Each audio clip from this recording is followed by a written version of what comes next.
It's a great pleasure and honor to have my beloved friend and colleague Simin Fadaee. She kindly accepted our invitation and agreed to present her book, most recent book, which is here that I highly recommend, that which is titled Global Marxism, Decolonisation and Revolutionary Politics. And she's going to present the insights from the book. Okay, so she is now currently teaching in the Manchester, University of Manchester Department of Sociology, right? And she's on sabbatical now. And she and my beloved friend said they are enjoying their time in Ankara and Turkey now, but also reside in Antalya for a while. Yeah, so the floor is yours, dear Simin. There you go. Hello everyone, and thank you so much for the invitation and for the introduction, Mustafa. I acknowledge this is a significant time on campus and beyond, and I appreciate the opportunity to be here with you. So, as Mustafa was saying, my presentation is based on my recent book, which is called Global Marxism, Decolonisation and Revolutionary Politics. It was published in September 2024 by Manchester University Press. According to the historian Eric Hobsbawm, which I think many of you know, Marxism is, and I'm quoting, the most practically influential and practically rooted school of theory in the history of the modern world. End quote. The sociologist Goran Terborn, which might also be familiar to many of you, sees Marxism as a perspective that has been, and I quote, surpassed in social significance in terms of adherence only by the great world religions. End quote. Particularly, Marx's influence on decolonization and revolutionary politics has been eminent for much of the 20th century. For most of the century, Marx's ideas not only inspired anti-colonial movements, but also provided the backbone of other movements for social justice across the global south and beyond. Although Marx did not himself theorize revolution in a non-European context, his ideas and the application of his theory and his method within the social experience of the global south led to development of Marxist revolutionary theory beyond Europe.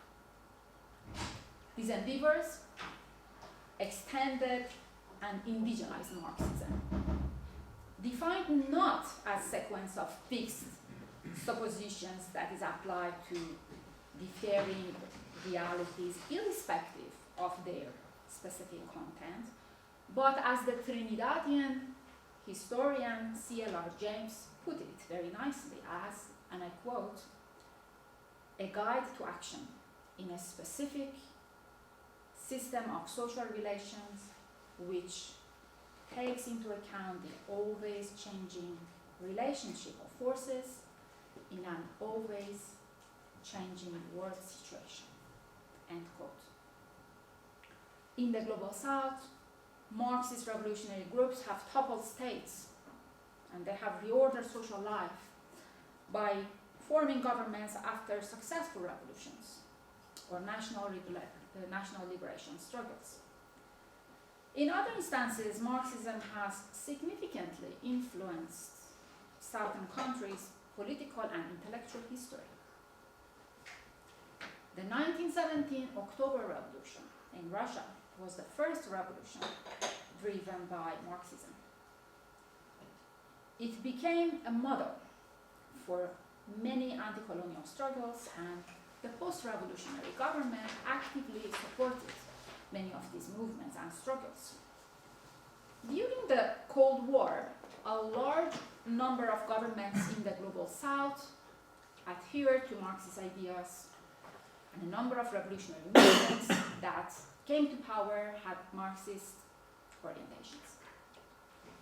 Today, Marxism inspires the Chinese Communist Party and the Maoist Naxalite movement in India, while in Nepal, the Maoist party is one of the largest political parties.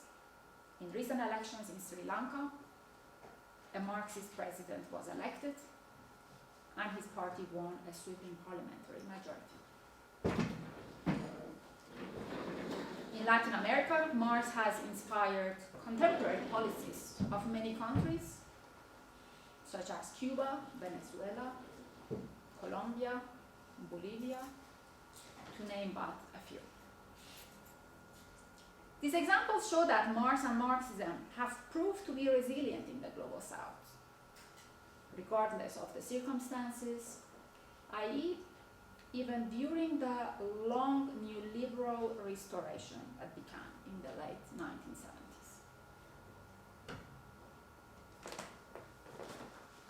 Lenin's development of Marxism at the dawn of the October Revolution provided a much needed theoretical tool for Southern revolutionaries.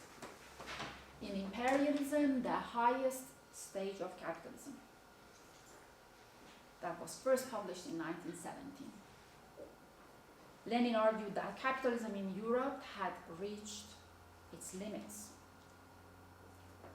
And in order to expand, it needed to gain access to new sources of raw materials and cheap labor, as well as new markets and sources of investment. This would only be possible through colonization, and therefore, he concluded that colonization was integral to the process of capitalist expansion. The profit extracted from the colonies by Europe improved the living standards of the European working classes, and therefore hindered the revolution that Marx and Engels had predicted. Thus, any uprising in the colonies that would obstruct the flow of profit to Europe, according to Lenin, would revolutionize the European working class, in fact. This would assist the world revolutionary struggle, he said, and ultimately lead to the end of the exploitative, imperialist international economic system. Until the end of his life, Lenin constantly repeated the significance of the alliance between national liberation struggles of the global south and the European working class movement for the success of the world revolution.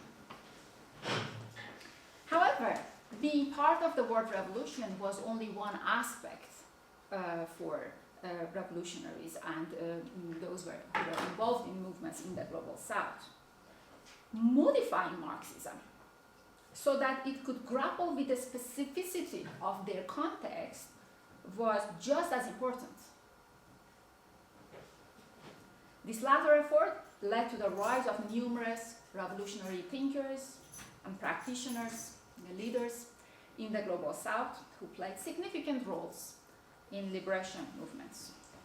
And now I'm going to take you through a very interesting journey around the world.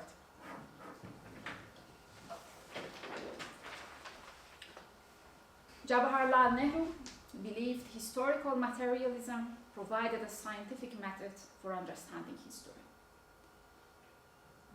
It was this outlook that gave Nehru the means through which he could not only understand India's problems, but also its solutions, by arguing that the roots of India's problems were all economic.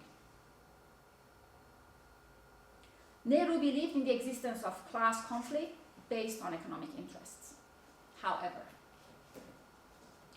he did not believe in the revolutionary overthrow of any particular class as the only path to social transformation. So, for India, he chose tackling the issue of class and economic inequality through socialist policies. Moreover, Marxism helped Nehru's nationalism to build a foundation on socialist and internationalist ideas. Hence, international cooperation, economic equality, and social justice became the cornerstones of Nehru's thought regarding India's progress. Marxism helped him combine nationalism and socialism and reconstruct nationalist thought by situating nationalism within the framework of an ideology. Therefore, the formation of an independent Indian nation state was not only desirable because of questions of sovereignty and self-rule, but Nehru also advocated for an independent state that would be founded on ideals of equality and social justice. Although Nehru believed it was possible to overthrow an existing system through a revolution, he argued this might not lead to the intended outcome and could be rather disruptive. So, he maintained that if democracy was to some extent functioning and there were some peaceful methods of transformation available, violence should be avoided.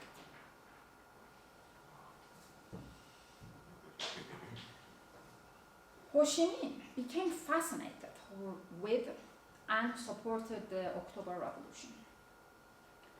Describing his fascination with Lenin and his work, he writes that after reading Lenin's thesis on the national and colonial questions, he had entire confidence in him, in Lenin, and also in the Third International. Although Marx had predicted that the first communist revolution would happen in a highly industrialized country, the triumph of the revolution in Russia, of course, led to Lenin's formula about the importance of the peasantry alongside the industrial working class. This was very attractive to Ho Chi Minh because he was leading the struggle in Vietnam, and Vietnam had a large peasant population. So he simply presented a two-stage revolutionary process for his people in Vietnam. He said after a first successful stage of national liberation, a world revolution would follow. So in other words, Vietnam would first liberate itself from the French colonial rule, and afterwards would enter the second transformative stage by joining the world socialist revolution. But unlike the Leninist interpretation of nationalism, for Ho Chi Minh, the issue of national independence was on its own a very significant issue because his context was very different, right? Also, although Ho Chi Minh followed Lenin's lead on underlining the need for workers' leadership, particularly during the second stage of revolutionary process, Ho Chi Minh constantly emphasized the significance of the peasants for the revolution. And that is why some have referred to his work as one of the first examples of peasant communism, which at the time felt like an unorthodox approach to Marxist-Leninist strategy. Mao Zedong believed that it was the working class, in fact, and not the peasants, who would assume a leadership role in the class struggle, although they had to rely on peasantry for developing a strategy for a country with a very large peasant population. He developed his ideas about the party on the basis of his admiration for the October Revolution and Leninist organizational strategy. Also, Mao's perspective regarding the importance of the peasantry were inspired by Lenin's theory that a vanguard of revolutionary intellectuals should make alliances with the peasantry. His conceptualization of the future was based on an orthodox understanding of Marxism, which argued that human's temporal development is accomplished through a dialectical social process in which the existing configurations of production and social relations are confronted by the arrival of new forces of production and their consequent class structures. However, Mao diverged from this orthodox understanding of Marxism by emphasizing the significance of superstructure and ascribing an important capacity to human consciousness. Moreover, Mao differs from Marx in his analysis of the relationship between contradictions. He believed contradictions were an essential component of societies. And therefore, social systems would need to be reformed continuously. Mao defined this continuous struggle as permanent revolution, which for him was meant to be a perpetual part of a communist society, and not merely one of the characteristics of stages leading up to it.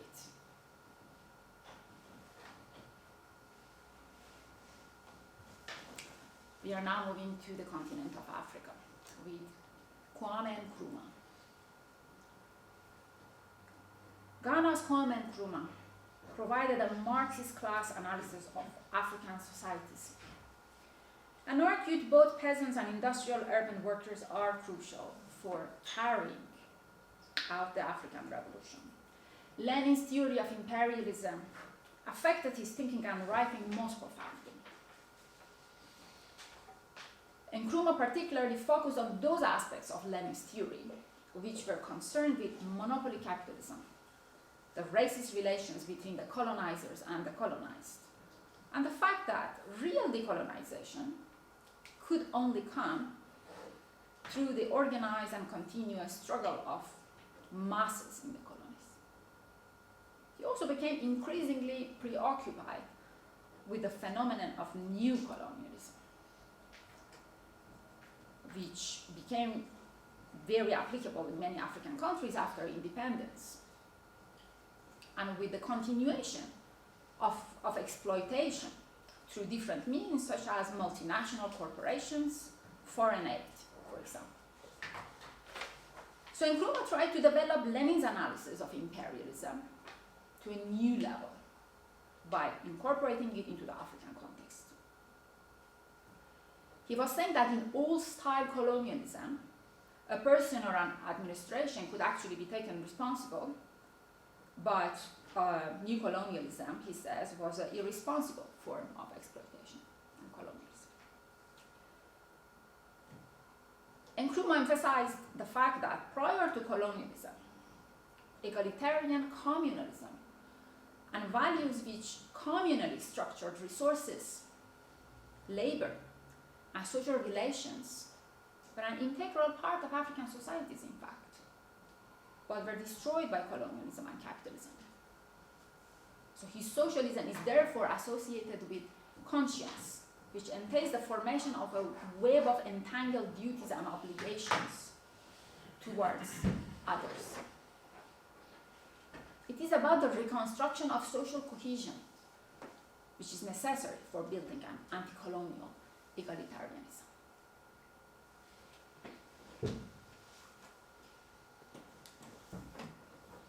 For Cabral, who led the struggle in Guinea-Bissau and Cape Verde against the Portuguese, the category of class as a social and economic phenomenon emerges and develops in relation to the level of productive forces, and is based on the system behind the ownership of the means of production. This development takes place slowly, unevenly, and gradually. And after reaching a certain point in the process of accumulation, a qualitative change occurs, which manifests itself in the emergence of classes and class conflict. Unexpected advances only happen as the result of change in the level of productive forces or in the system of ownership, and are called revolutions, he says. For Cabral, class struggle is the motive force of history.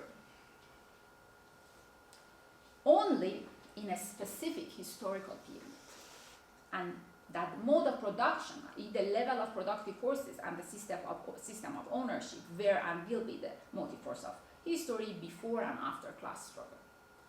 So Cabral built also on Lenin's analysis of the mode of production to explain imperialism and neocolonialism in Africa. And he demonstrated that national liberation was more than just self-rule, as it required a change in the mode of production. According to Cabral, colonialism changed the modes of production of the African continent, African colonies. and they were caught in exploitative structures of colonial/imperial relations in which the imperialist power controlled the development of the mode of production. A socialist revolution, he said, would prevent the emergence of new colonial conditions and the development of new class contradictions after independence.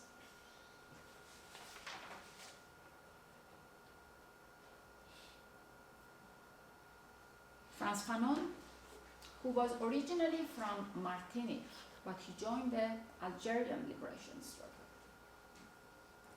He accepted Marx's economic analysis of conflict and envisioned the anti-colonial struggle in class terms and in relation to the exploitation of one group by another group. In his various writings, he used class-based terminology to refer to the master-slave and colonized-colonizer relations. He engaged with a Marxian understanding of the material base and ideological superstructure and argued that racism is not separate from modes of production and primitive accumulation. He dedicated a central point to consciousness in action, the consciousness of people who have systematically been dehumanized in the colonies. And that becomes a center for his analysis. Fanon's emphasis on disalienation, which is the process of overcoming or transcending alienation, is based on Marx's theory of alienation. He argues that blacks and the colonized have developed a self-hatred and inferiority complex that puts them in constant conflict with their own sense of self and being. Marx had argued that a new crisis can lead to a new revolution. Fanon interpreted racial colonialism as this new crisis. He did not see the proletariat as the main group behind bringing down the capitalist system, but as part of a wider category of the wretched of the earth, which included the lumpenproletariat as well as the peasantry. So Fanon saw the peasantry as the primary agent of decolonization in Africa, but he argued the peasantry needs to enter into coalitions and alliances with radical revolutionary urban and middle class militants.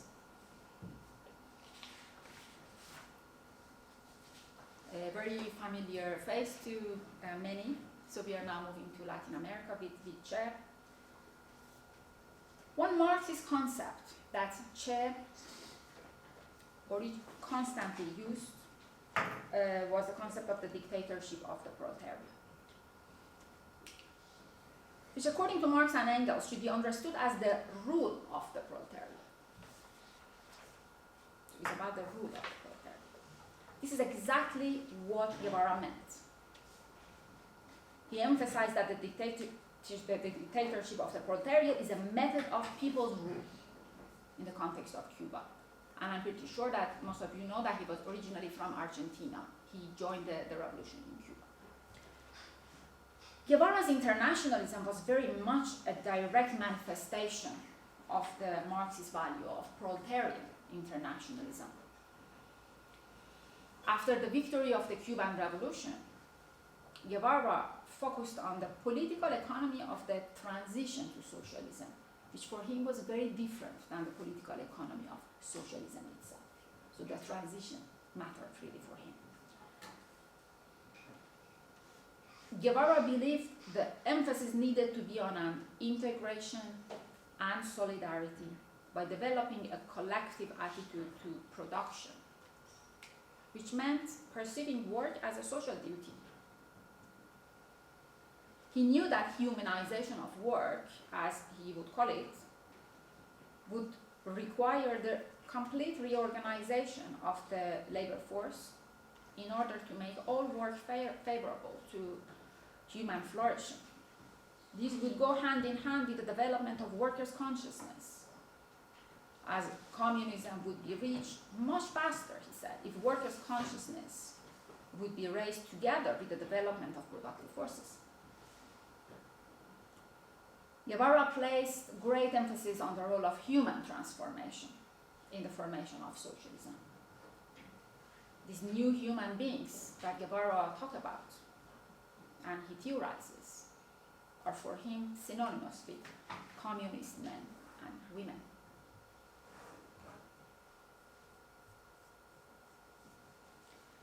Ali Shariati of the Iranian Revolution, 1979 revolution, emphasized that some knowledge of Marxism was necessary for understanding history and society, that societies were divided into a base and superstructure, and that human history was essentially a history of class struggle. Shariati's adoption of classical Marxist ideas can be summarized in his persistent calls to action and his denunciation of class-bound societies.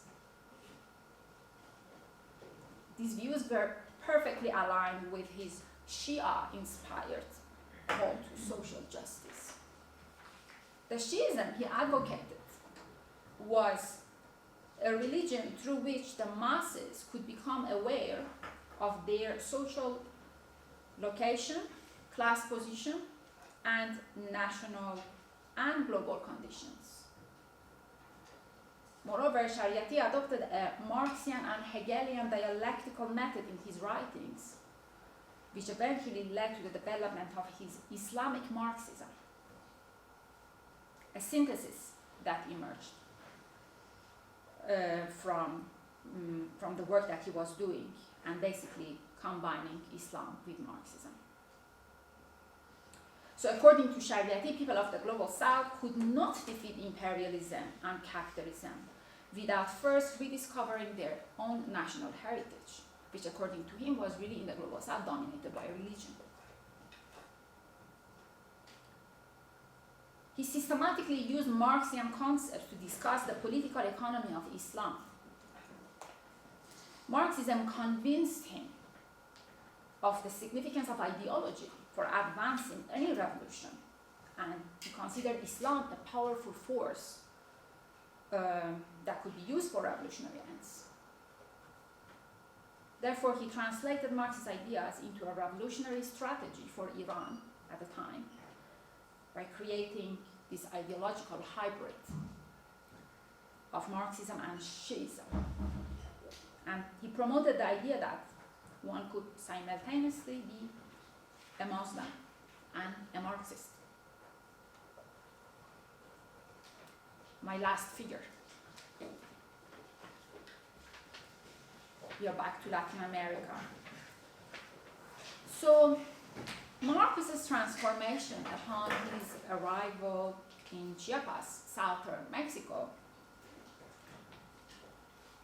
and coming up against the realities of indigenous communities that were living in a part of Mexico, who had been living decentralized and communal lives for a very long time, has been described by himself as a process of re-education, which transformed some orthodox Marxist-Leninist presuppositions, such as seeing the proletariat as the vanguard of the revolution, for example, or taking state power and putting in place a dictatorship of proletariat. The encounter between Marcos and his comrades and the indigenous communities in Chiapas resulted in incorporation of indigenous reality and history in the preconceptions and ideological discourse of Marxism. This manifested itself in development of an innovative language and discourse which remains loyal to fundamentals of Marxism, but extends it in an accessible language that resonates with a lot of people. For Marcos, neoliberalism is a new war to conquer territories. He describes neoliberalism as the American way of life, which has been imposed on people around the globe. And it is within this context that one should understand the Zapatistas,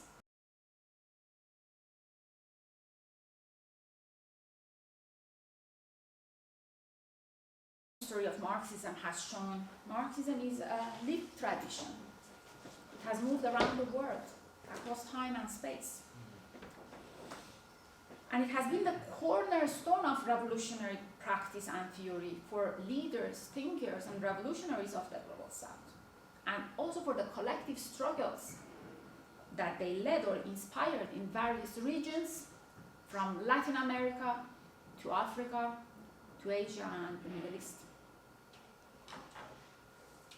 So what are the lessons that we can learn from engagement with global Marxism? First, Marxism is not Eurocentric. In the introduction of the book, I explained how Marx himself wasn't Eurocentric at all.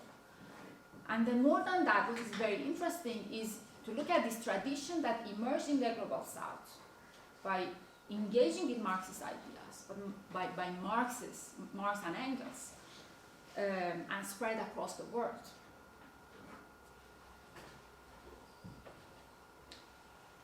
Decolonization has a significant material component to it. Unlike many scholars who call themselves decolonial scholars or are somehow proponents of the decolonial term in academia, who completely delink decolonization from material component, this history shows that decolonization has a very significant, important material component to it. Decolonization is about freedom. Decolonization is about freedom from imperial and colonial rule. It's about having access to your own land and resources. It's about dismantling the economic structures that allow for the colonizers to benefit from your resources and replacing them with something different.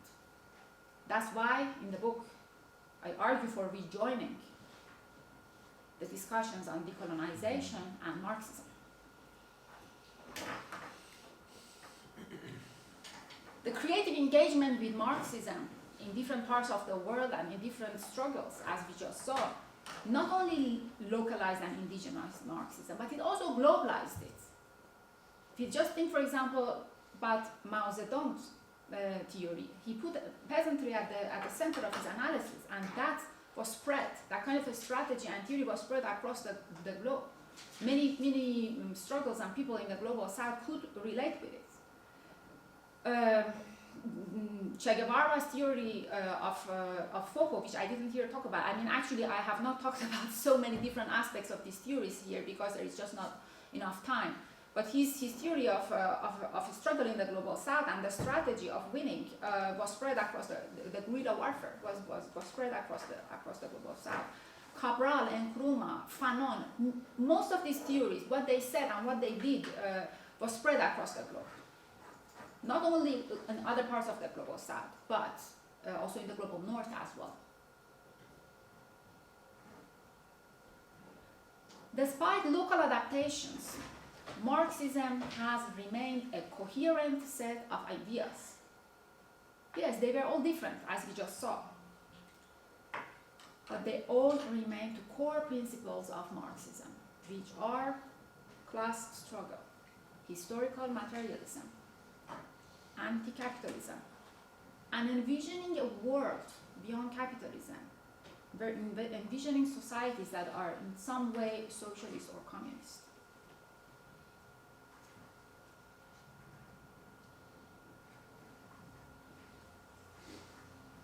A clear circulation of ideas and practice is apparent.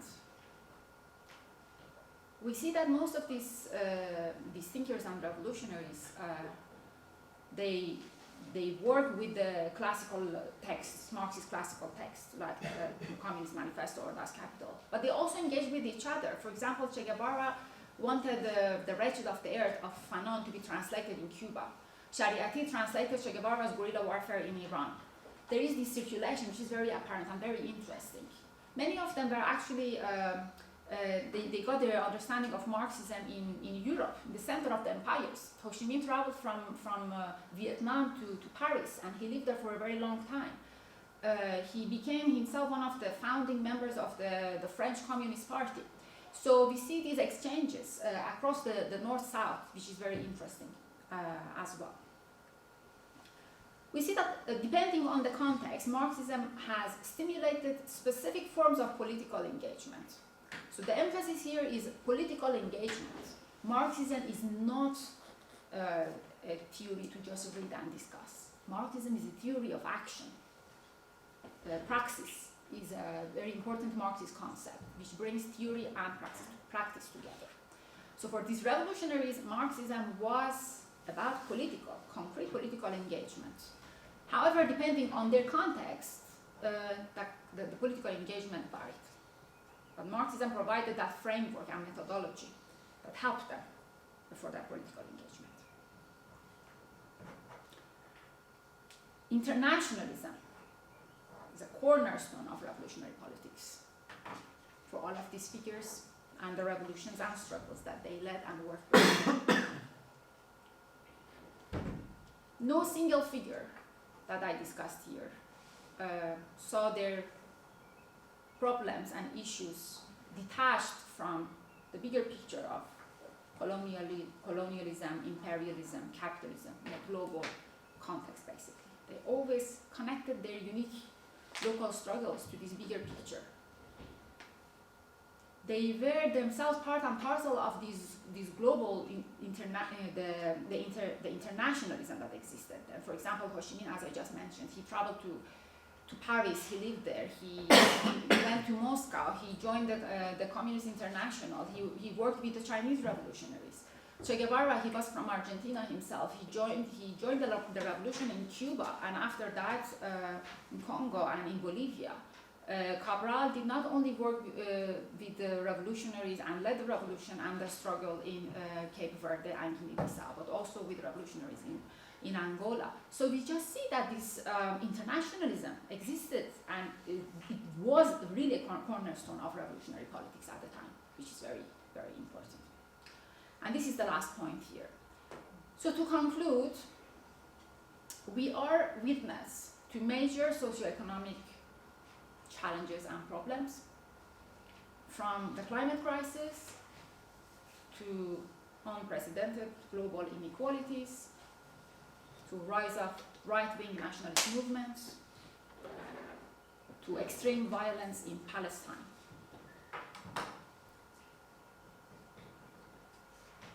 The roots, the causes of these problems, and many other problems that we have, are global. And the solutions to this will be global as well.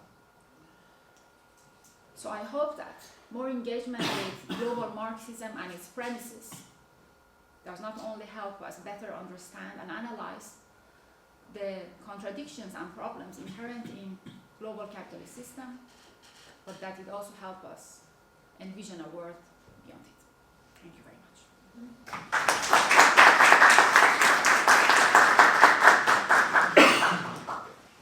Okay, I would like to thank dear Simin for this wonderful presentation, very clear. Thank you so much.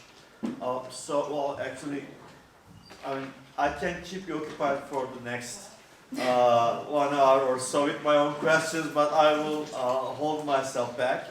And if you just raise your hands and you ask your questions, so you might wanna just address every question on a one-by-one basis, right? Then we can just have it a go. Okay, so questions or comments? Yes. Thank you. I was struck by your absences. Rosa Luxemburg, Leo Trotsky, Antonio Gramsci of the European, if you like, versions. Also, for instance, Salvador Allende. For that matter. Why the absences? Yeah. So what was the methodology? Very good question. Thank you for asking it. So the answer to the first part of your question is that my focus is on Global South. So I wanted to show how Marxism as a theory that emerged in the Global North and has been continuously accused of being Eurocentric, actually traveled to the South and was so useful to the revolutionaries and thinkers and movements of the South. So that was one point I wanted to make. That's why I didn't include the thinkers and revolutionaries from the Global North.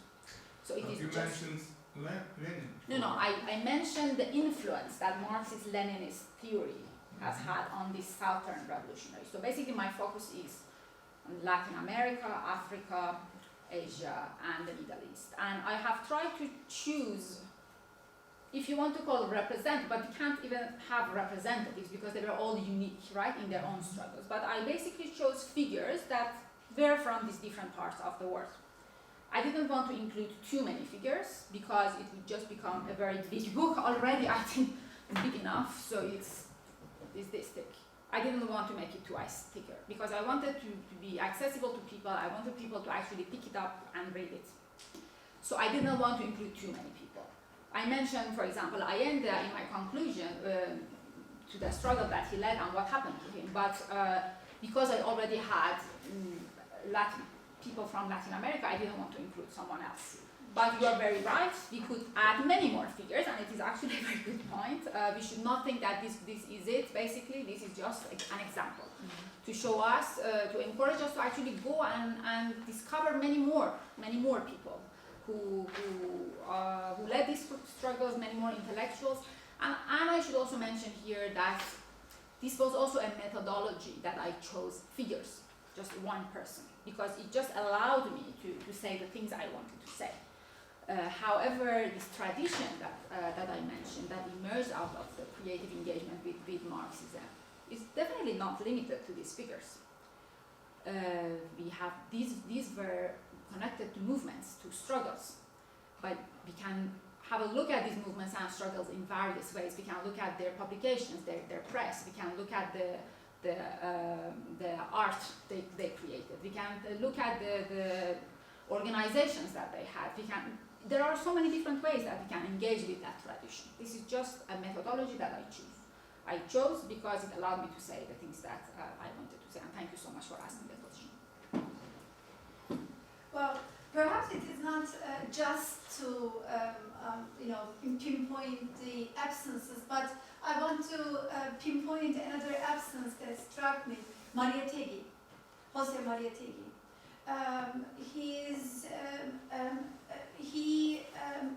The theoretical framework he presented was exactly like you said, that Marxism should be spoken in vernacular languages. And Marxism is a compass. This is almost like a Motamot quotation from him. Marxism is a compass. It doesn't draw a route. So the route is vernacular, the route is local.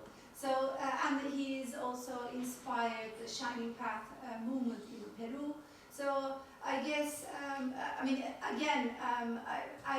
you have chosen your cases and there is a reason for it, but I felt, many things you said, including the main argument, because this is what he said. He said, so Marxism begins from one point in time, and if we take it from then on, what has happened back then, right? So he's looking at the decolonization, liberation movement of Latin America, which had happened in the 19th century, early 19th century, and he's saying that, okay, then Latin American indigenous liberation doesn't have a history. So he reads and he says, well, actually, there are myths, so we can create myths. And he creates this Fadaee, right? The indigenous, the Cuban revolutionary, and a revolutionary liberation, / revolutionary indigenous. So he says indigenous revolutionaries. Or one of the journals of Mariátegui was Atahualpa, the teacher, the indigenous teacher, as vanguard of the Inca American communism.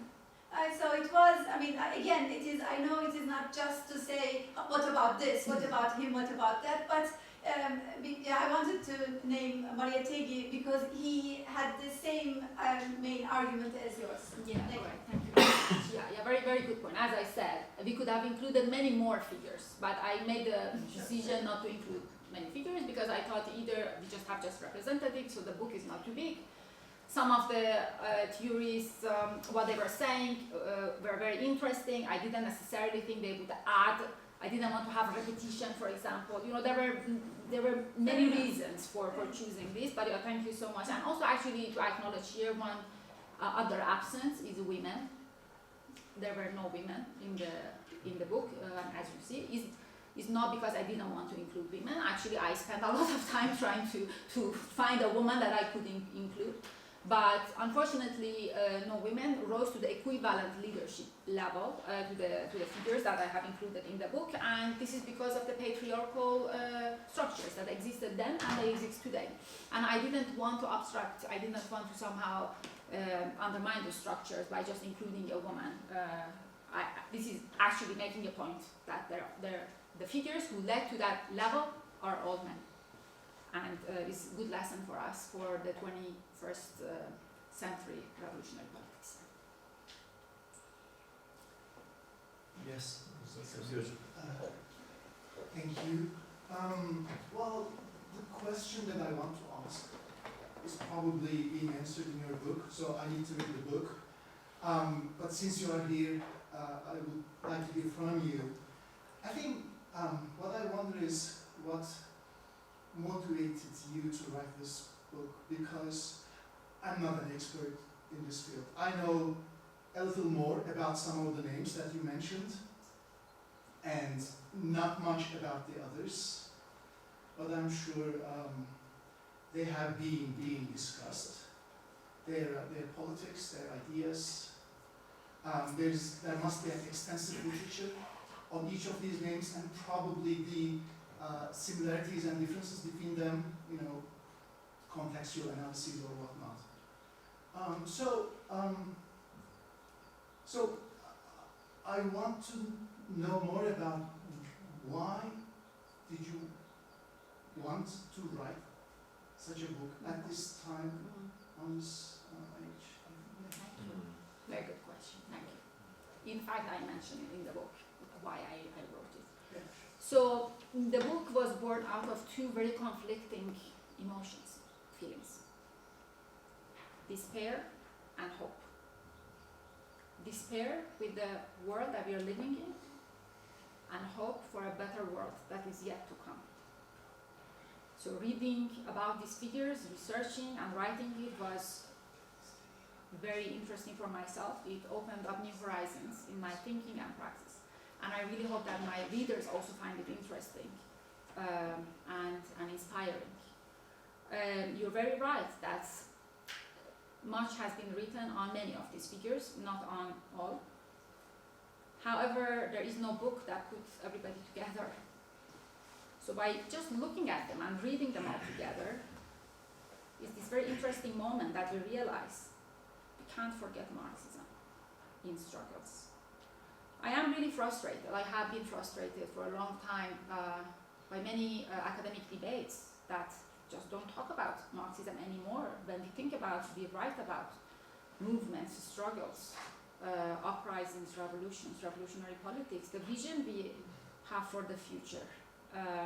It was more than anything a reminder, bringing to myself and to the others, to bring all of these figures together, to remember the glorious, beautiful history of the 20th century, the struggles, that people actually use Marxism as a framework and a methodology to win these very hard-fought, difficult struggles. They won. And they also envisioned a better world, better societies. They did their best, they tried. I'm not saying that they managed necessarily, but Marxism provided that framework to win struggles and to also envision better societies after winning the struggles. I just don't see an equivalent framework for it. And I think it is a good reminder of the 20th century for us to rethink revolutionary politics in the 21st century. May I just jump in, as you have, you think about your questions. This is very interesting, because I mean, one thing, like this is something that not new to people, but right, the examples that you picked, they are the examples of like revolutionary movements that are from the global south, and they were waged against a certain form of capitalism, which took the form of colonialism, right? But there, what was more important, I think one concept that was resources. not about having the factories established, but it's about extractive capitalism, right? So it's about the territorial control and territorial management. So first capture the territory, then move to fight, because you don't have production around yet. So that's one thing. The second one is, of course, then that kind of explains also it's much more effective to start that sort of a struggle where extractive capitalism is ongoing. So this was one of the things that was very kind of it's a good reminder and striking to me. Another thing was that I found very interesting was the emphasis on the human side to the story, not only the question of extraction of resources or getting them back, but the keywords like way of life, heritage, human transformation, like way of life from Comandante Marcos, from Shariatism, heritage, right? From Che, from human collective attitude to production, human transformation. And from Frantz Fanon, desalination. From Cabral, well, change the mode of production. Perhaps there we don't have that much of an emphasis. Or Nkrumah, rather like egalitarianism, right? So here this thing is about a way of life, a new human being. So that's kind of a larger project. So I think we see the really good reference to what Galip Hoca said, right? See the reference to, in a way, Gramsci, right? A new hegemonic project. That could be perhaps referenced that way.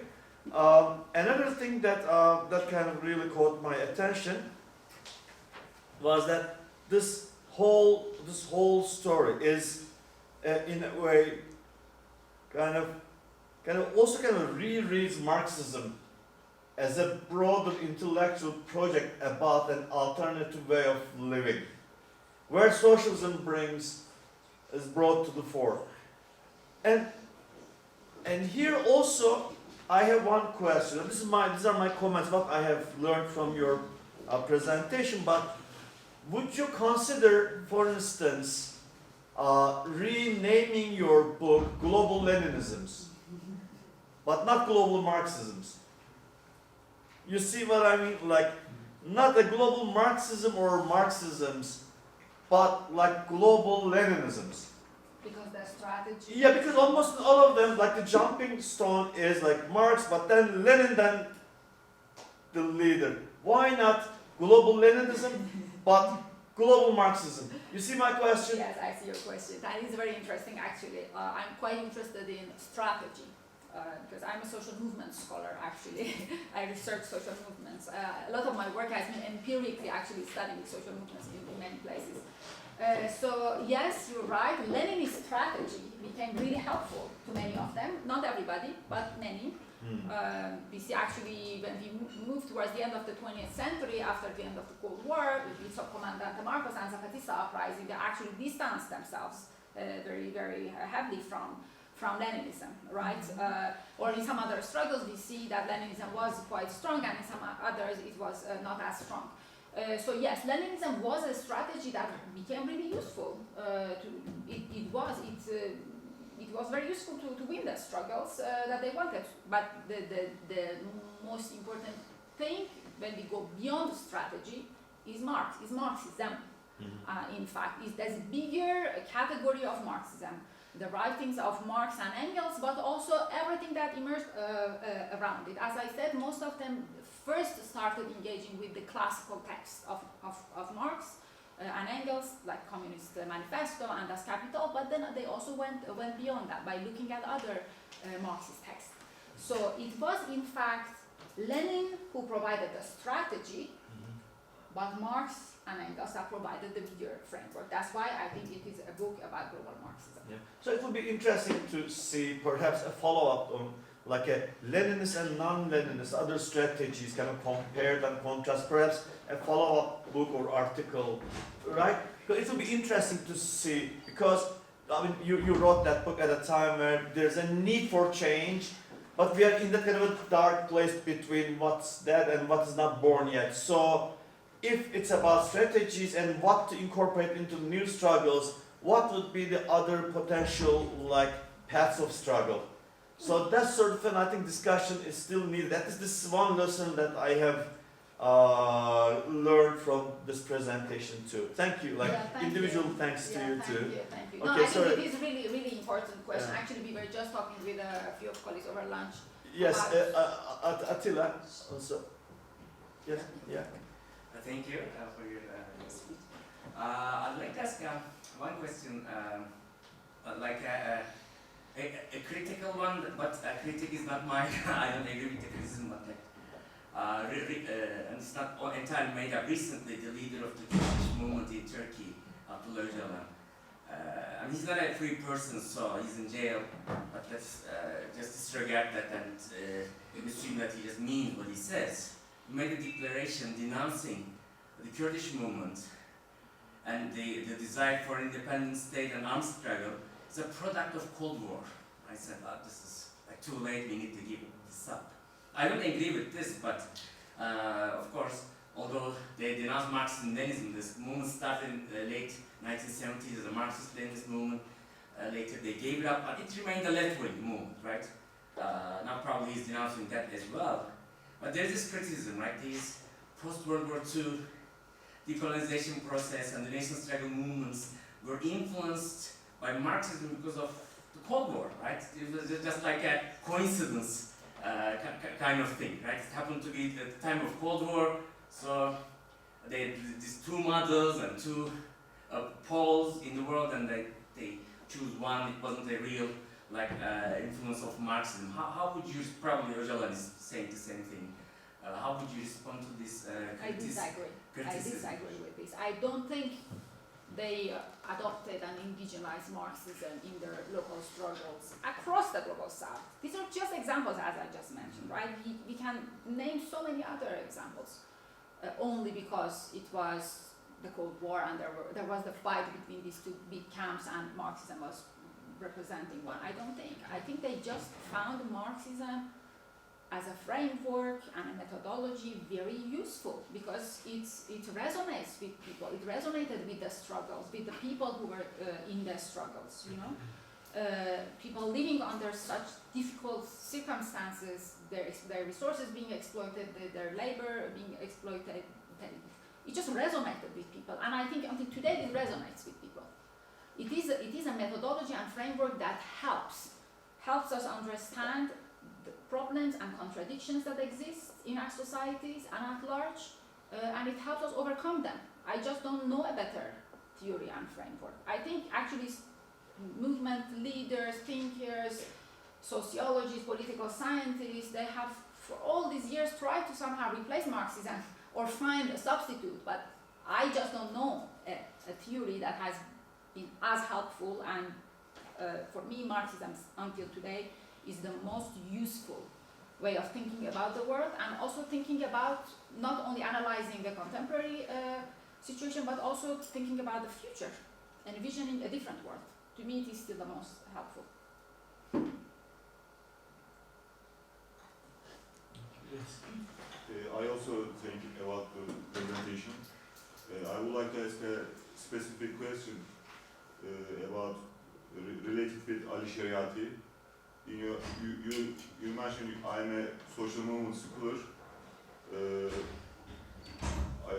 You know we live in Turkey, which is most population is Muslim country, and also in my point of view.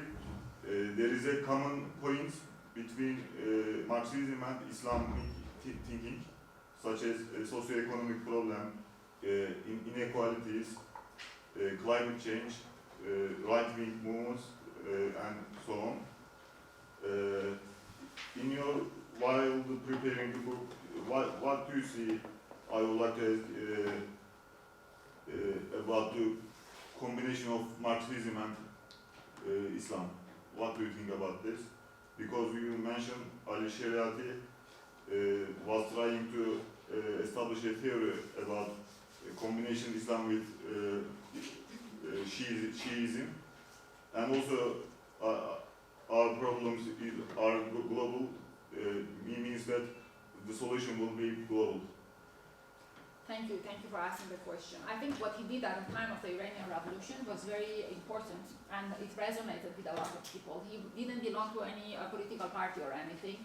Iranian Revolution was a movement that was created by a coalition of so many different groups and different ideologies, from socialism to communism to nationalism, secularism, and Islamism. And Shariatism had tried to combine the ideologies that existed at the time to say, look, we are all saying the same thing, because by that kind of hybrid that he produced, Islamic Marxism, or he Marxified Islam, however you wanna call it. So it was what he did resonated with people. So as a strategy, it was really helpful and very important what he did, and I think it makes sense. A quick question. Was it that he was trying to synthesize two different things, or was he really trying to prove that it was one and the same thing, like Islam and Marxism, they're really the same thing, He's not essentially? Yeah. Like, was it an essentialist analysis, or was it a kind of an analysis and exercise in synthesizing? Synthesizing. He wasn't trying to say Marxism and Islam are the exact same things, but he was trying to say these two ideological strands that are now dominating in the revolutionary movement that eventually led to the success of the revolution in 1979. They have so much in common.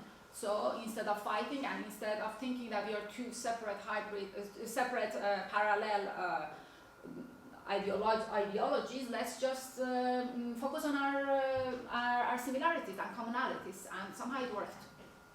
Since you mentioned it that way, he passed away before the revolution. So whatever the impact his ideas might have, what about the outcome? What about post-revolution? Yeah, but this is all a completely different story, right? I mean, I have not discussed the outcome of any of the other struggles as well. Yeah, I know, but I'm asking now in terms of his impact. Yeah, I mean, as I'm pretty sure most of you know, the group that came to power after the success of the revolution was just one of the groups that was in the coalition of the revolutionary movement, and that group doesn't represent basically the ideas of Ali Shariati. Some of his followers and students were in the first years of the revolution were actually part of the leading elite, but gradually they had to leave basically because things became different. It's a very good question, actually, thinking about what happened after, like post-victory, post-struggles. Because my emphasis has been on the movements and then the victory, basically, up to that point. It's a very good question. Thank you for asking. But just one thing about Galip Hocam, do you mind if I kind of reformulate your question and with kind of pre-revolution, Iranian Revolution reference? Like, okay, he was trying to synthesize Islamic thinking and Marxist thinking, but like, what were, according to Sharia, because I'm no expert on Sharia, what were the points of disagreements? Where was the limit to compatibility between Marxism and Islam? Where they would not agree? You see my point? What would be the line where they would no longer agree? Yeah, so his focus wasn't on disagreements because he was thinking about a strategy for a revolutionary movement that was trying to win. So his focus was on trying to the hybrid that he created, the synthesis that he created. However, yes, he had some criticism of Marx. For example, he said Marx doesn't pay attention to superstructure enough.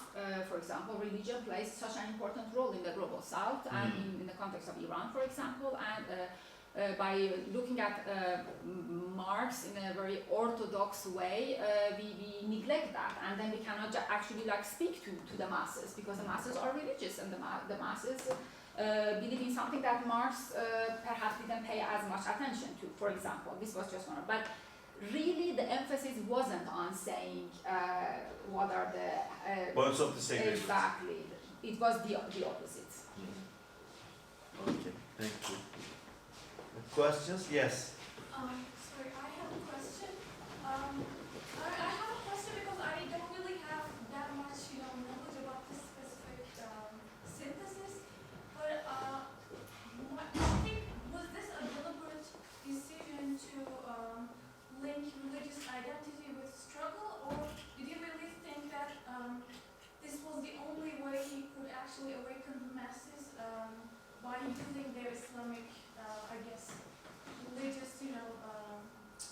feelings. Oh yeah, exactly. So was this like just a strategy, or did you really think these two were compatible and they had compatible elements within themselves? I think both. He thought they were compatible and the hybrid could emerge, and also that this was a good strategy. So he sincerely believed in that. Okay. Questions, folks? Yes, Özgür Hocam, buyurun. So it is not surprising that Ali Shariati is getting more attention than all the other names in Turkey. Yeah, which is kind of understandable. I think I want to follow up on my previous question, I believe. Your arguments, your analysis of Ali Shariati or other names, and how you think of them together must be very important. But I'm less interested in what you argue, actually, but more interested in your personal engagement with all these topics. I guess what I'm trying to say is there's something disturbing about, for instance, this setup. We are discussing on Marxism, you know, saying big things. I mean, we all are as academics, although for Marx himself, we were not the target audience, right? We academics trying to understand things. So my question is, again,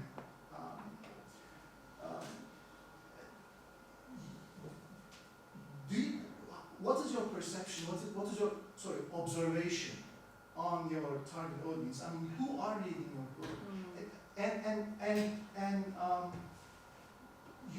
You are analyzing all these different movements around the world and across different historical periods. So you have sort of addressees then all around the world, potentially. Do you have any connection with these? I mean, anyone other than any non-academic people, did you have such attempts? Any success? Any hope? Okay. Good, thank you for asking the question. So the question is important. like, who are you trying to wake up? Exactly. Thank you. So to begin with, the book is quite accessible. So if you start reading it, you realize no one needs any knowledge of Marxism. In fact, it's very easy to read. So that's the first attempt I did. So I try to make it as accessible, as readable as possible. So it's not written for academic audience. In fact, it is written for a broader audience. And so if someone goes to a bookshop and picks it up and takes it home, they can understand and read it. And I have received some interesting emails from people who just read it and they are non-academics and they loved it because they understand, and they connect with it and they feel like, oh, okay, it's something that it makes me feel good. I don't know, or it helps me in my struggle. So it is quite interesting. And to Italy, and yeah, I'm really open to more translations of this to send print and send to many more organizations around the world. So you might want to in talk that about sense, you think Lenin's strategy has a certain import for conducting struggles in the 21st century in the global south? I think it could be very useful depending on the context. Not in all struggles, but I don't think we should dismiss it right away at all. In fact, we had this discussion with some of the colleagues over lunch. We were talking about Vincent Levinson's book, which is called If We Burn. It is, some of you might have read it. So Vincent is a journalist and he talked to the activists of the movement in the 10 year of the uprising, from 2010 to 2020 across the world. He talked to the movements who actually wanted some big transformations, but they didn't manage. They basically failed. He has talked to activists of those movements to ask what they think about what they did, what went wrong, what worked, and what they learned. And in fact, according to Vincent, no single person told him that they had decided to become more horizontal, because for a period of time, horizontalism was such an important way of organizing, basically the exact opposite of Leninism, right?